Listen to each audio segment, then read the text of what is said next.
Hello la compagnie, je suis trop contente de vous retrouver pour une nouvelle vidéo, ma première vidéo de 2023, une première vidéo après une longue absence. Je suis trop contente de revenir cette année, c'était vraiment un objectif, en tout cas parmi ma feuille de route 2023, quelque chose qui était important pour moi, revenir sur YouTube. Je vous parle aujourd'hui d'un sujet qui vous concernera certainement, c'est le maquillage que je réalise tous les jours ou quasiment tous les jours, un maquillage rapide. Alors il sera un peu plus long qu'en réalité puisque je ne fais que parler, ça n'a pas changé, mais vraiment l'objectif c'est utiliser des produits petit budget, des gestes simples, faciles à appliquer et avec des produits que vous pouvez trouver facilement ou des équivalents très facilement. Encore une fois, l'idée c'est vraiment de vous proposer des gestes simples, rapides. Je voulais également profiter de cette vidéo pour vous souhaiter une excellente nouvelle année 2023, remplie de petits bonheurs, de simplicité, de partager du temps avec vos proches, un maximum de choses simples mais qui vous remplissent de joie, qui vous ressourcent au maximum parce que c'est vraiment ça. Pour moi, le bonheur, c'est la définition du bonheur, c'est profiter des moments simples avec nos proches, faire des choses qui nous ressemblent en adéquation avec nos valeurs. Donc je vous souhaite une excellente nouvelle année 2023. Et je vais vous présenter une seule base aujourd'hui. Je vais essayer de présenter essentiellement des soins et du make-up petit budget. Il n'y a que pour le concealer où j'ai vraiment pas trouvé celui que je veux. Je cherche un de chez NYX, mais au niveau de la base, je vais voir si vous fait bien. Voilà, le zoom, c'est la Photo Ready Perfecting Primer de chez Revlon. Vous pouvez la trouver assez facilement, je vous mettrai le lien en barre d'infos. Amazon, me semble-t-il, et également dans certains supermarchés. Leclerc, de temps en temps, ils ont du Revlon. Moi, j'aime beaucoup cette base-là parce qu'elle vient vraiment flouter les petites imperfections et en même temps pimper la peau, apporter vraiment de l'hydratation.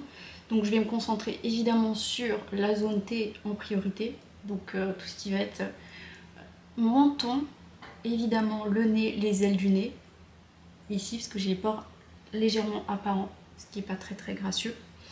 Et puis je n'hésite pas à en appliquer aussi au niveau des joues, là où les pores sont également légèrement apparents. Cette base là, elle est vraiment juste comme il faut, floutante, toute fine, elle fait vraiment aucune démarcation, qu'elle se présente comme ceci. Et pour vous dire, ça fait bien 6 mois que je l'utilise et voilà ce qu'il y a dans le flacon. C'est du flacon pompe, donc ça se garde bien. J'avais oublié de préciser au niveau de ma routine make-up, puisque c'est un maquillage rapide, tout est dans une boîte. Pourquoi je fonctionne comme ça? Tout simplement pour éviter de perdre du temps le matin sur qu'est-ce que j'ai envie d'utiliser. Évidemment j'ai d'autres choses, mais je préfère tout mettre dans une seule boîte avec les pinceaux dont j'ai besoin. Je les nettoie au fur et à mesure et puis comme ça j'ai tout sous la main. Ça me fait gagner un temps précieux et Dieu sait que le temps, le matin c'est précieux. Voilà, je pense que ça vous parlera toutes. Au niveau du fond de teint, maintenant que j'ai appliqué ma base, je vais utiliser l'Accord Parfait Nude. C'est un sérum teinté donc qui est infusé d'acide hyaluronique, donc on vient le secouer. Alors j'adore ce fond de teint, ça fait un peu moins d'1 an que je l'ai découvert. Donc il se présente comme ceci. Moi j'utilise la teinte 2-3 Light qui est déjà, vu ma pâleur actuelle, merci le grand test, largement adapté à ma carnation. Ce que je n'aime pas, le packaging avec cette pipette où clairement j'ai toujours peur d'en mettre de la moitié sur mes vêtements. Donc on va éviter aujourd'hui, puisque c'est ma reprise de vidéo, de faire n'importe quoi. Pour ne pas me louper, je vais appliquer la pipette et je vais en appliquer sur le dos de la main. Il est assez, voilà, assez liquide, je pense que vous pourrez le voir à la caméra, mais pas trop. Et je vais l'appliquer au pinceau. Vous pouvez bien évidemment l'appliquer au doigt ou à l'éponge, ça dépend vraiment de vos habitudes. Moi j'utilise un pinceau comme ceci, le poil est bien dense. C'est un pinceau, le F82 de chez Sigma, que j'ai depuis au moins 5 ans. Sans plaisanter, je l'ai depuis au moins 5 ans.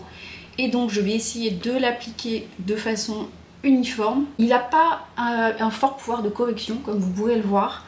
Moi, c'est pas du tout ce que je recherche dans un fond de teint. Moi, dans un fond de teint, ce que je recherche avant tout, c'est d'unifier le teint, mais pas d'apporter de la texture, puisque, comme je vous le disais il y a quelques instants, j'ai quand même une peau à tendance mature. Donc je n'ai pas envie d'apporter de la texture supplémentaire à ma peau, mais plutôt d'unifier le teint sans apporter une réelle correction. Si j'ai des imperfections, je vais plutôt les travailler avec un concealer, avec un anti-cerne par touche. Mais vraiment l'objectif, vraiment pour moi, c'est d'unifier le teint sans avoir une couche de fond de teint. C'est vraiment ce que je ne supporte pas. Je pense qu'il conviendrait très bien aux peaux déshydratées.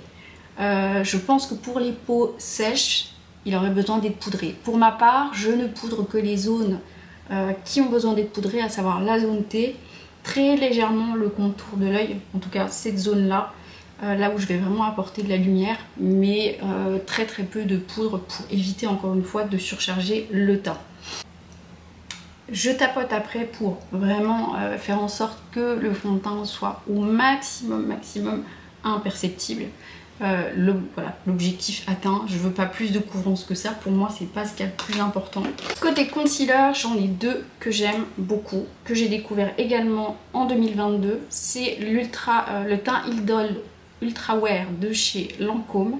J'ai la teinte 250, 230, 025, voilà, je le mets comme ça, parce que vous arrivez mieux à voir que moi. Et j'ai également beaucoup d'amour pour le faux filter concealer de chez Huda Beauty qui se présente comme ceci. Entre les deux, mon cœur balance. Pourquoi? Alors, l'Ultra Wear de chez Lancôme donne vraiment un aspect très lisse, très imperceptible. Il va apporter quand même la lumière avec peu de couvrance. Alors évidemment, si on en rajoute beaucoup, plus ou moins, on va avoir plus ou moins de couvrance. Celui de chez Huda Beauty a un fini un petit peu plus mat, donc c'est bien pour aller cibler des imperfections, etc. Il est un tout petit chouille plus clair aussi, mais il va avoir tendance à filer un petit peu pour moi dans les ridules. Bien que je ne mette pas de concealer ici, j'évite pour justement ne pas marquer ces zones-là. Du coup, aujourd'hui, je vais prendre celui de chez Lancôme, donc le teint Idol Ultra Wear, que j'aime beaucoup. Et puisque l'objectif de ce make-up, c'est vraiment d'apporter de la lumière, je ne vais en mettre que dans les zones où j'ai besoin d'apporter de la correction. C'est-à-dire que je n'en mets plus, voilà, on a connu l'époque des triangles comme ça, où on mettait une tonne de concealer. Là, vraiment, je vais aller uniquement dans les zones qui ont besoin d'être corrigées, à savoir le coin interne de l'œil. Et là, j'en mets pas une tonne. Je vais le laisser poser le temps de faire, par exemple, mes sourcils. Ici, j'ai une zone qui est marquée. Et là, c'est pareil, je vais lifter. Donc, je vais poser mon concealer vers le haut. Évidemment, je vais faire la même chose de l'autre côté. Une autre zone qui a besoin, chez moi, de lumière, parce que le concealer sert aussi à apporter de la lumière, c'est le sillon nasogénien. Donc, je vais ici apporter un petit peu de lumière et un petit peu de correction. C'est peu perceptible, mais il y a quelques petites zones un peu rosées ici, surtout à cette période de l'hiver.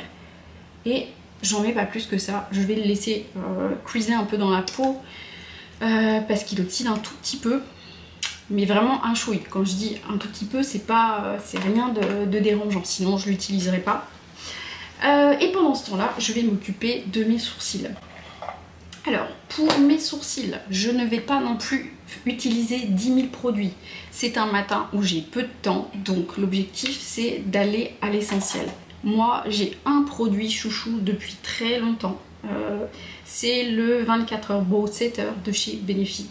Là aussi, je pourrais vous parler du Stick It de chez NYX, mais ça fait pas assez longtemps que je l'utilise, donc je n'ai pas le recul suffisant, mais je vous en parlerai parce que celui-ci, je sais que c'est une pépite à petit budget. Le truc, c'est que la brosse elle est encore pleine de produits et que du coup j'ai encore du mal à maîtriser la brosse, donc je préfère utiliser uniquement ce gel là qui est un gel fixateur. Je vais les redresser en les brossant et je ne ferai rien de plus puisque l'objectif de ce make-up, encore une fois, c'est d'aller rapidement. Donc je vais utiliser ce petit goupillon là qui se présente comme ceci. Le gel est transparent, donc on n'attend pas de couvrance, on ne viendra pas faire de comblage avec ce produit là. On pourrait combler, j'ai une autre pépite, est-ce que je l'ai là? Ouais, de chez NYX, qui est le Lift and Smudge, qui se présente comme ceci. Alors là vous pouvez vraiment faire du poil à poil, mais je voulais vraiment aujourd'hui me concentrer sur ce que je fais au quotidien quand je dois partir très très vite. Donc je remonte mes sourcils, je les travaille un petit peu vers le haut, voilà, et je vais venir appliquer avec ces petites brosses là, vous savez, il y a un petit côté à plat qui se présente comme ceci, et moi je viens fixer mon gel avec le plat du gel, voilà, et c'est pas plus long que ça. Alors oui, mes sourcils ne sont pas complets, oui, il y a des trous, il y a des petites imperfections, voilà, c'est pas le sourcil le plus ouf qui existe, mais ça réveille quand même tout de suite le regard, ça a tendance à lifter vers le haut et c'est ce que je recherche dans mon maquillage. Donc du coup, j'en fais pas plus. Pendant ce temps-là, mon anti-cerne a eu le temps de se réchauffer un petit peu avec mon teint. Je vais utiliser un pinceau de chez Zoeva et c'est le 142 Concealer Buffer. J'aime beaucoup cette marque de chez Zoeva. Ce pinceau est une pépite. Bon, à peu près tous les pinceaux de chez Zoeva sont des trésors, je l'aime beaucoup beaucoup. Et je vais réchauffer la matière encore une fois pour vraiment aller la lifter et la fondre dans la peau. L'objectif c'est que ce soit quelque chose d'imperceptible puisqu'on veut un make-up no make-up. Oui, alors je sais, voilà, je me maquille, c'est un make-up no make-up. L'objectif, vous l'avez compris, c'est un maquillage qui donne bonne mine, qui ne prend pas une blinde de temps et qui soit somme toute efficace. Je viens travailler ici puisque c'est une zone où j'ai une ombre et que celle-ci elle a vraiment tendance à plomber le visage. Là vous voyez la zone qui n'est pas corrigée, là vous voyez la zone que je suis en train de corriger et on peut déjà voir que c'est moins pire, je dirais même c'est mieux. On va faire la même chose évidemment de l'autre côté. Donc vous voyez, je ne vais pas travailler pendant 1000 ans non plus mon produit. J'oublie pas j'oublie pas de retravailler ici puisque j'en ai à poser aussi ici, histoire d'avoir quelque chose de complètement fondu avec le fond de teint, avec le sérum de teint de chez L'Oréal que je vous ai présenté tout à l'heure. Donc là vous pouvez voir que la couvrance n'est pas totale. Moi c'est quelque chose qui ne me dérange pas. Évidemment si vous voulez une couvrance plus importante, vous pouvez toujours apposer de nouveau le concealer. Alors allez sur un concealer un peu plus fort comme celui de chez Huda Beauty où là vous allez obtenir vraiment directement une couvrance un peu plus importante, mais moi ça me suffit, j'ai pas besoin, en tout cas je ne souhaite pas avoir une couvrance beaucoup plus importante que ça. Je vais passer à la suite du teint. Alors le fond de teint c'est bien, avoir un bonne mine surtout en cette période de l'année c'est mieux. Je fais pas de contouring à proprement parler parce que c'est quelque chose qui prend du temps et j'ai pas une totale maîtrise, mais par contre j'ai découvert ce petit produit qui est juste tip top, c'est le Wonder Stick de chez NYX aussi. Il se présente comme ceci. Vous avez donc un produit qui peut faire et contouring et blush. Alors vous allez me dire à la caméra il ressort assez marron. Je vais vous faire un swatch à la caméra. Il ressort comme ceci, mais il est parfait vraiment pour apporter le côté bonne mine, le côté ensoleillé à la peau, juste qu'il faut pour rehausser le teint. C'est un stick crème, donc ça se travaille super facilement, je vais vous montrer ça. Et puis de l'autre côté, vous avez aussi un highlighter, un enlumineur qui est assez irisé. Je vais le swatcher aussi, je pense que vous verrez. Il apporte vraiment la lumière sans les paillettes. Moi, j'aime vraiment bien l'utiliser pour apporter un peu de glow, pour apporter un petit côté glass skin, mais sans trop en faire non plus, puisque je veux vraiment quelque chose de subtil. Je vais donc poser mon bronzer. Et pour ce faire, j'utilise un crayon pour trouver la zone de correction. Je vais me servir de cette partie de l'oreille là et du coin de la bouche pour savoir dans quelle direction je me positionne. Ici on sent très bien l'os de la joue et je vais aller tracer mais pas plus loin que là sur ma joue. Voilà, aussi simple que ça, j'en mets pas plus. C'est un produit qu'il faut travailler assez vite. Moi je le travaille avec un pinceau de chez Real Techniques dont la tête est comme ceci, ce qui est parfait pour travailler tout ce qui est blush crème. Je pourrais pas vous dire, c'est le Expert Face Brush de chez Real Techniques. C'est des pinceaux que j'ai également depuis longtemps. Et l'idée quand vous allez étirer ce produit-là, c'est de toujours lifter vers le haut. On va pas dans l'autre sens, on va vraiment vers le haut, toujours pour apporter ce côté bonne mine. Donc je démarre par cette étape-là, je bleure à fond, pour le fondre dans la peau. Je pourrais très bien utiliser, je l'ai préparé d'ailleurs, mon éponge, j'ai les deux. Après, voilà, au pinceau, ça j'aime bien parce que je trouve que j'ai plus de précision avec le pinceau qu'avec l'éponge. Et je vais apporter également un petit peu de soleil sur cette zone du front, là où théoriquement, quand il y a du soleil, le soleil vient taper. De la même façon que j'ai estompé mon bronzer ici, je viens estomper en faisant ce petit mouvement dans le même sens. Voilà. Avant, j'avais tendance à faire ça, et depuis que je fais ça, je trouve que c'est quand même un peu plus naturel et plus efficace. Donc ici, il n'y a pas de bronzer, ici, il y a le bronzer, on voit quand même une petite différence. Je vais évidemment faire la même chose de l'autre côté, sinon ça aurait l'air bizarre. Donc je repars du coin de mon oreille, là-haut, et je vais aller me diriger là, et je vais me placer au-dessus. Et je m'arrête à peu près au milieu de la pupille, ici. Au niveau, pour vous donner une direction, vraiment, il faut éviter d'aller plus loin parce que ça aura tendance à surcharger le teint et à tirer vers le bas. Les traits, c'est pas ce qu'on veut. Donc de la même façon tout à l'heure, comme je vous disais, moi je les tire vers le haut et non vers le bas pour remonter le visage puisque c'est l'inverse qui se passe avec le temps. J'essaie de fondre au max la matière. Voilà, on essaye d'avoir le côté bonne mine sans avoir le côté trop surchargé qui ferait pas naturel, surtout quand on a la peau assez blanche. J'ai plein de petits cheveux là, ça me saoule.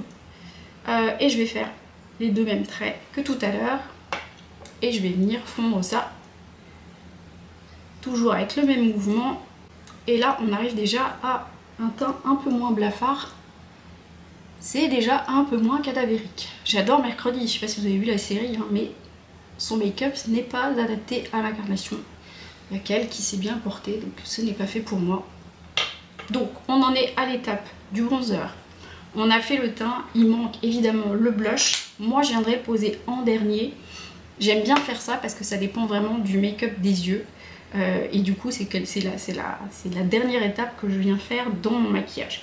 Au niveau du maquillage des yeux, je vais vous faire un truc très simple avec objectif d'utiliser toujours très peu de produits. Je vous ai dit, ce produit là, moi je l'adore même pour faire mes yeux parce que c'est une couleur de transition qui est vraiment très chouette. Donc la couleur de transition qu'on vient à poser ici. Et avec ce produit là, c'est un produit moi que je dis vraiment multifonction. Donc je vais le travailler au pinceau. Lequel je vais utiliser un pinceau comme ceci. Petit pinceau de chez Real Techniques qui va très bien pour appliquer ce genre de produit crème. C'est le Base Shadow Brush de chez Real Techniques. C'est une ancienne édition. Donc je vais prélever directement le produit là. Et petite astuce encore au niveau de la pose de mon produit, c'est que je vais essayer d'aller la poser là. Vous voyez ici, je vais me poser sur la base du nez, l'angle externe de mon œil, et je viens vraiment étirer le produit ici. Et là déjà ça va me permettre d'avoir ma zone de travail. Je vais essayer d'étirer le produit vers l'intérieur le plus haut possible, mais je ne vais pas l'étirer en dessous de cette zone là, tout simplement parce que ça aurait tendance à abaisser l'œil. Et encore une fois, je veux un maquillage qui redonne bonne mine et qui fasse un effet lifté. Il n'y a pas d'équivalent en français, mais vous voyez l'idée. C'est vraiment le maquillage qui donne un œil un peu plus ouvert, le côté un petit peu je suis réveillée, et je viens l'étirer un petit peu vers l'intérieur, sachant que je vais travailler une zone beaucoup plus lumineuse à l'intérieur, encore une fois pour avoir l'œil un peu plus ouvert. Et je fais pas plus de trucs que ça. Je travaillerai légèrement le ras de cils inférieur, mais une fois que j'aurai fait l'autre côté. Donc je viens à nouveau prélever du produit directement au pinceau sur mon stick de chez NYX. Je fais la même chose, je prends mes repères, l'angle du nez, l'angle de l'œil, toc. Et je viens poser mon produit. J'ai l'impression que j'en ai pas mis assez.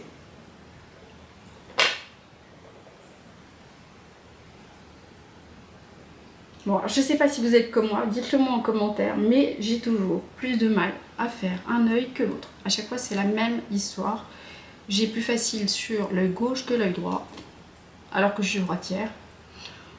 Bon, de toute façon, c'est pas grave, on arrive toujours à rééquilibrer le truc à la fin. Donc toujours pareil, j'étire le plus possible vers le haut, mais j'évite de descendre dans cette zone-là où j'avais mis un point de lumière pour toujours avoir un côté assez ouvert au niveau de l'œil et un côté un peu lifté, même si voilà, techniquement il n'y a pas de lifting, mais dans l'idée du maquillage, c'est vraiment ce qu'on essaye de rechercher et de créer en termes d'ombre et de lumière, puisque le maquillage c'est uniquement un jeu d'ombre et de lumière. Pour apporter encore un peu de lumière, je vais travailler avec des couleurs plus claires cette fois-ci. Je vais utiliser une palette de chez Zoeva, c'est la Naturally Yours que j'ai depuis très longtemps. Mais ils ont toujours des équivalents chez Zoeva ou plein d'autres marques. L'idée de cette palette en fait c'est d'avoir... J'ai encore de petits blisters de plastique parce que je prends soin de mes affaires. L'idée de cette palette c'est vraiment d'avoir des tons nude. Je m'explique, dedans vous allez trouver vraiment deux tons très très clairs qui vont permettre de faire l'angle interne de l'œil et le dessous du sourcil. Vous allez avoir des couleurs de transition. Celle-ci pourrait en être une aussi. Celle-ci en est une. Ce sont des couleurs mates. Celle-ci est une couleur pour travailler l'angle externe. Si vous voulez foncer l'angle externe, vous avez un noir mat. Et toutes ces couleurs-là sont, même celle-ci d'ailleurs, très bien pour le coin interne de l'œil. C'est un espèce de doré. Je vais essayer de le swatcher à la caméra comme ça pour que vous puissiez vous rendre compte de l'idée. Je l'ai apposé ici. Vraiment, il apporte de la lumière. Il a un côté doré, mais pas le truc too much. Il n'y a pas de paillettes, il n'y a rien qui fait que ça, voilà, que ça gêne. C'est la palette à tout faire avec des tons froids, des tons un peu chauds et des tons neutres. Et puis vous avez du noir si vous voulez faire un rat de cils. Donc c'est le bon compromis pour moi. Pour utiliser les couleurs claires, je vais utiliser un pinceau comme ceci. Alors celui-ci c'est un pinceau de chez Sephora.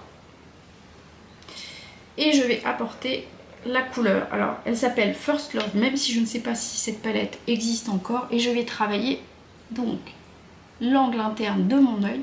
L'idée, apporter un max de lumière avec un blush neutre.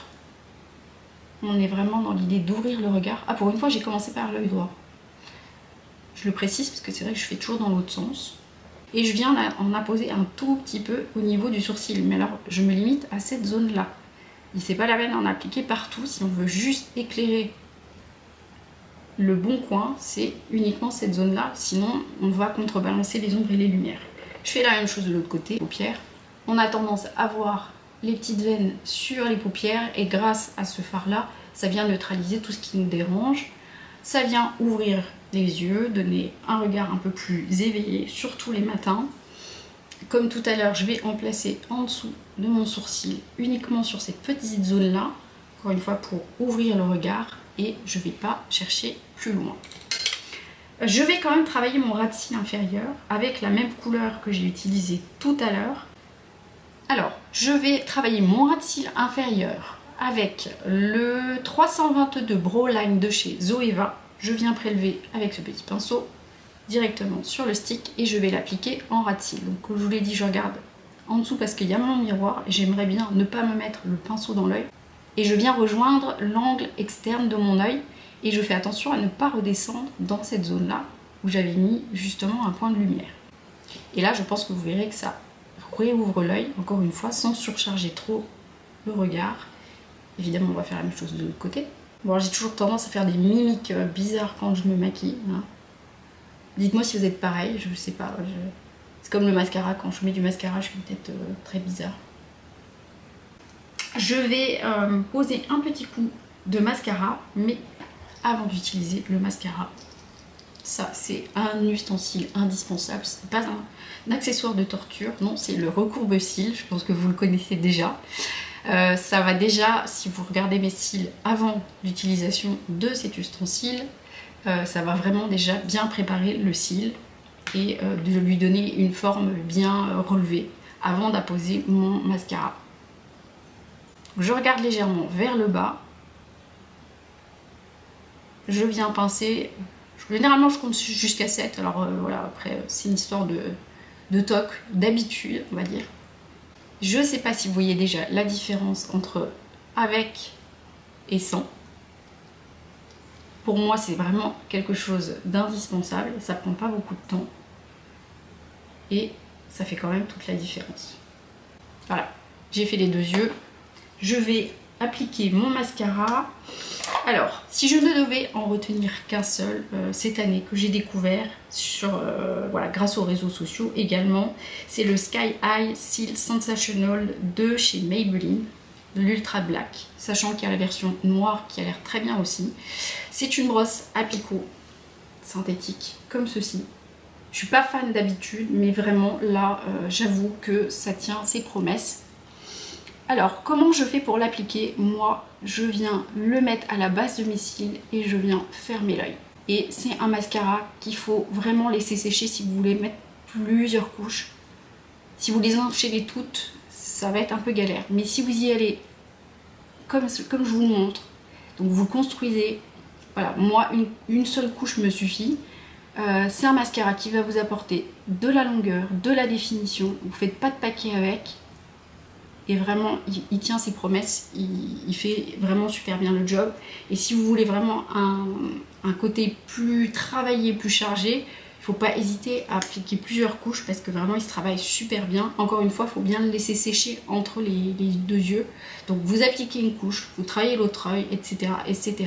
Donc là pareil, moi je viens l'appliquer à la base du cil et je viens fermer l'œil. Je vous disais que je faisais des mimiques bizarres. Et je ne sais pas si vous avez remarqué que j'essaye de placer mes cils vers l'extérieur plutôt que de tout redresser comme ça. Ça dépend de la forme de votre œil et de ce que vous recherchez dans un maquillage. Moi, je veux toujours le côté un peu lifté puisque je fais un maquillage rapide. Donc du coup, c'est pour ça que je cible cette zone-là au niveau de mon mascara et au niveau des yeux. Je ne vais pas charger plus que ça. Pour moi, ça suffit. Pour un maquillage du quotidien, quand c'est un maquillage de soirée, on peut passer très bien de ça à un maquillage de soirée en retravaillant son maquillage avec plus d'ombre à paupières, plus de couleurs. On peut remettre du mascara par-dessus et on peut transformer ce maquillage de jour rapide en maquillage du soir. Il nous reste la partie des lèvres avant d'appliquer le blush. Je vous ai dit que je terminais toujours par le blush ou quasiment toujours par le blush parce que j'essaye d'avoir un blush cohérent par rapport à mon rouge à lèvres. J'ai d'abord utilisé le Prep and Prime de chez MAC qui se présente comme ceci. C'est un petit stick à lèvres, un peu comme vous mettriez un baume à lèvres avec en plus le pouvoir fixateur d'un rouge à lèvres. Donc c'est pour ça que j'aime bien l'appliquer. J'ai tendance à avoir les lèvres très déshydratées, surtout en hiver. Donc du coup j'aime bien appliquer ça avant de me maquiller. Donc je l'ai appliqué en même temps que mes soins. Vous pourriez très bien appliquer aussi au début de votre make-up un baume à lèvres hydratant pour vraiment préparer les lèvres et venir mordre un mouchoir si vous en avez un surplus. Je vais déjà travailler avec donc mon crayon à lèvres qui est le Bloomy de chez Kiko qui se présente comme ceci. Je les aime bien ceux-là parce que il n'y a pas besoin de taille crayon. Ils sont déjà taillés et c'est quand même plutôt pas mal. Au niveau de la teinte, on est sur une teinte entre le marron et avec un sous-ton légèrement bois de rose. Donc je l'aime bien. Pour l'appliquer, je vais utiliser mon petit miroir. Là je vais être obligée de l'approcher un peu parce que sinon je ne vois pas. Il faut vraiment bien partir de la commissure des lèvres, du coin interne, et venir rejoindre l'arc de Cupidon.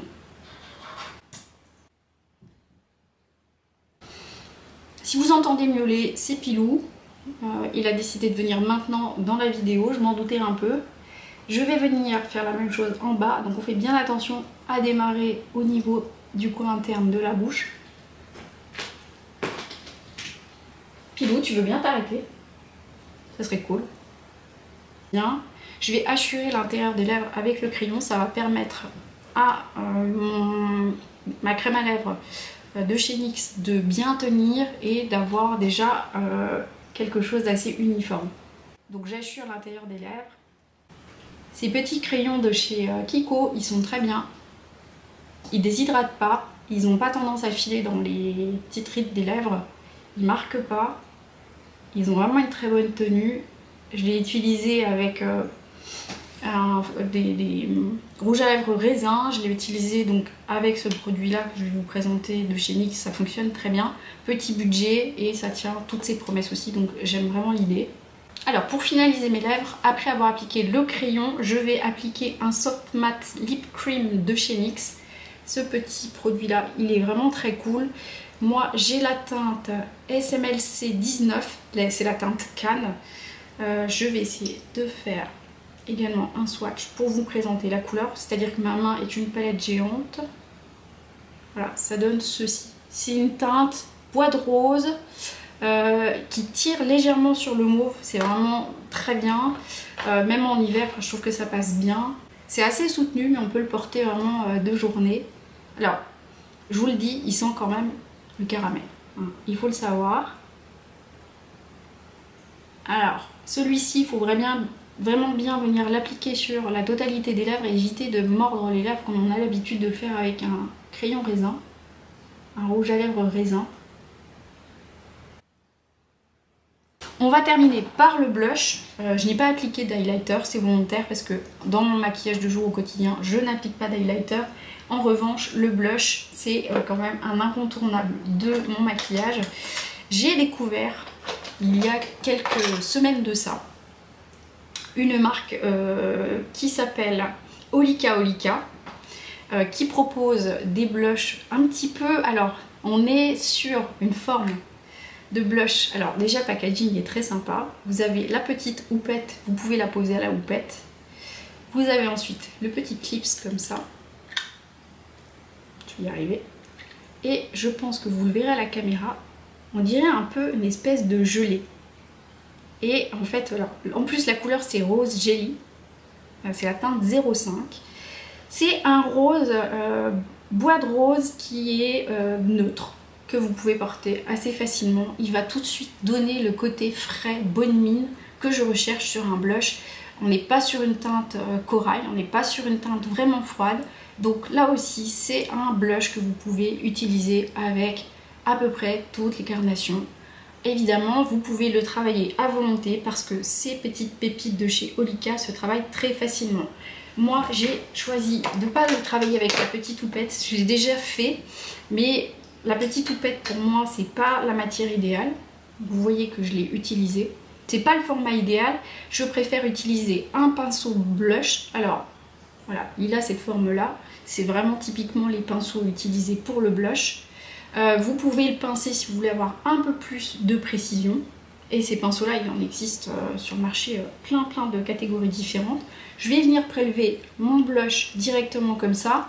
Je trouve aussi qu'au niveau de l'hygiène, c'est cool parce que le pinceau, moi je les lave tous les jours, le soir, ça fait partie de ma routine des maquillages. Là encore, pour plus de précision, je vais utiliser mon petit miroir. Où est-ce que j'appose le blush? C'est important quand même de le préciser. Pour mémoire, tout à l'heure, j'ai appliqué mon contouring, enfin mon bronzer plutôt, entre la zone là et la zone là en utilisant mon crayon. Je vais repartir sur cette même zone et je vais me positionner légèrement au-dessus. Et là pareil, je ne vais pas aller plus loin que en mettant deux doigts ici. Je ne vais pas plus loin que là. Ça suffit, j'ai pas besoin d'en mettre plus. Et là, je pense que moi je regarde comme ça, parce que j'ai pas le même retour caméra. Et du coup, je voudrais quand même que vous ayez quelque chose. Voilà. Et celui-ci, vous pouvez vraiment le doser comme vous voulez. Il se travaille très bien à la petite houppette, au pinceau. J'ai pas essayé avec l'éponge comme ça. J'ai pas essayé, donc je peux pas vous dire ce que ça donnerait. Mais moi, j'aime vraiment bien son rendu. Et on a tout de suite ce petit côté frais, bonne mine, qui fait toute la différence. C'est vrai que si je devais choisir entre le blush et le bronzer, je pense que si je devais en garder qu'un, ça serait quand même le blush. Parce que avec le blush, on a vraiment ce côté frais lumineux qui apparaît plus facilement. Maintenant, j'ai dit make-up rapide, mais je garde quand même mes essentiels. Je vais refaire la même chose de l'autre côté. Je remets ma zone et je vais me positionner au-dessus. Donc on est vraiment à la jonction entre le bronzer et la zone ici, hein, et le bombé. On va détacher tout ça, histoire de ressembler à quelque chose d'à peu près normal. Voilà, je les remets à peu près en place. J'ai pas fait grand chose au niveau de mes cheveux. Je m'embête pas plus que ça non plus, je vais leur mettre un petit coup de brosse et comme ça je suis prête à dégainer. Le maquillage est terminé, voilà, ça m'a pris beaucoup plus de temps que dans la réalité parce que je vous ai beaucoup parlé. N'hésitez pas à liker, à vous abonner à ma chaîne pour plus de contenu. J'ai déjà quelques vidéos qui sont sur cette chaîne, mais je publie surtout énormément régulièrement sur Instagram, donc je vous invite à me rejoindre en cliquant ici ou ici pour me rejoindre sur Instagram, et je vous mettrai bien évidemment le détail des produits utilisés en barre d'informations. Si vous avez des questions, des commentaires, je serai ravie de vous répondre. Je vous dis à très bientôt dans une prochaine vidéo. Prenez grand soin de vous. En attendant, je vous embrasse.